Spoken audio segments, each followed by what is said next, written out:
BLM Kerala, Tamil Nadu, Pondicherry. KSRTCയിൽ Priyadarshini പദ്ധതി നടപ്പിലാക്കിയതിന് പിന്നാലെ നഷ്ടക്കണക്കുകൾ നിരത്തുകയാണ് സ്വകാര്യ ബസ് ഉടമകൾ. സ്ത്രീകൾക്കുള്ള സൗജന്യ യാത്ര നടപ്പിലാക്കിയത് കൊണ്ട് കനത്ത നഷ്ടമാണ് നേരിടുന്നതെന്നാണ് സ്വകാര്യ ബസ് ഉടമകൾ പരാതിപ്പെടുന്നത്. കൂടാതെ ഈ സാഹചര്യത്തിൽ സ്വകാര്യ ബസ് സർവീസുകൾ സർക്കാർ ഭാഗികമായി ഏറ്റെടുക്കണമെന്നതുൾപ്പെടെയുള്ള ആവശ്യങ്ങളുമായി Kerala private bus operators federation രംഗത്തെത്തുകയും ചെയ്തു. ഇവർ തങ്ങളുടെ ആവശ്യങ്ങൾ ഉന്നയിച്ച് ഈ മാസം 19-ന് ശേഷം മുഖ്യമന്ത്രിയെ കാണാനാണ് തീരുമാനിച്ചിട്ടുള്ളത്. ഇതിന് അനുകൂല നിലപാട് എടുത്തില്ലെങ്കിൽ ശക്തമായ സമരത്തിലേക്ക് നീങ്ങാനാണ് ഭാരവാഹികൾ ഉദ്ദേശിക്കുന്നത്. ബസ് ഉടമകൾ സർക്കാരിന് മുന്നിൽ വെക്കുന്ന പ്രധാന ആവശ്യങ്ങളിൽ മുൻപന്തിയിലുള്ളത് സർക്കാർ സർവീസ് ഏറ്റെടുക്കുക എന്നതാണ്.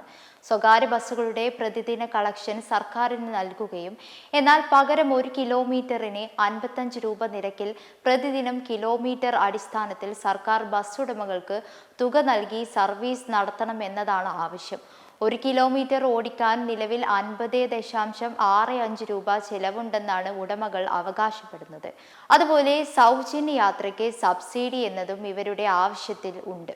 അതായത് KSRTCയിലേതുപോലെ സ്വകാര്യ ബസ്സുകളിലും സ്ത്രീകൾക്ക് സൗജന്യ യാത്രയ്ക്കായി 0 ടിക്കറ്റ് സംവിധാനം സർക്കാർ നടപ്പാക്കുക. എന്നിട്ട് ഈ തുക സർക്കാർ സബ്സിഡിയായി ബസ് ഉടമകൾക്ക് നൽകണം എന്നതാണ് ഇത്. എന്നാൽ ഇത് രണ്ടും നടപ്പിലാക്കാൻ സാധിച്ചില്ലെങ്കിൽ ഇന്ധന നികുതി ഇളവ് ആവശ്യപ്പെടാനാണ് തീരുമാനം.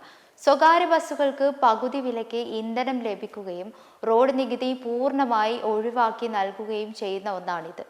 അതേസമയം പ്രിയദർശിനി പദ്ധതി നടപ്പിലാക്കിയതിന് പിന്നാലെ വിദ്യാർത്ഥികളെ ബസ്സിൽ കയറ്റാൻ മടിക്കുകയാണ് സ്വകാര്യ ബസ്സുകൾ. പ്രിയദർശിനി നടപ്പാക്കിയതിന് പുറകെ സ്വകാര്യ ബസ് മേഖല വലിയ പ്രതിസന്ധിയിലാണെന്ന് ചൂണ്ടിക്കാട്ടിയാണ് ഇത്തരത്തിലുള്ള ഒരു പ്രവണത വർദ്ധിക്കുന്നത്. ഈ പ്രതിസന്ധിക്കെതിരെ സർക്കാർ വേണ്ട നടപടി സ്വീകരിച്ചില്ലെങ്കിൽ ഏറ്റവും കൂടുതൽ അവഗണന നേരിടാൻ പോകുന്നത് വിദ്യാർത്ഥികളായിരിക്കും എന്നതാണ് ഇതെല്ലാം സൂചിപ്പിക്കുന്നത്. മെമ്പർമാരുടെ നിക്ഷേപങ്ങൾക്ക് ഉയർന്ന ലാഭവിഹിതം നൽകുന്ന കേന്ദ്ര സർക്കാർ സഹകരണ registered society Bharat Lajna multi state housing cooperative society limited.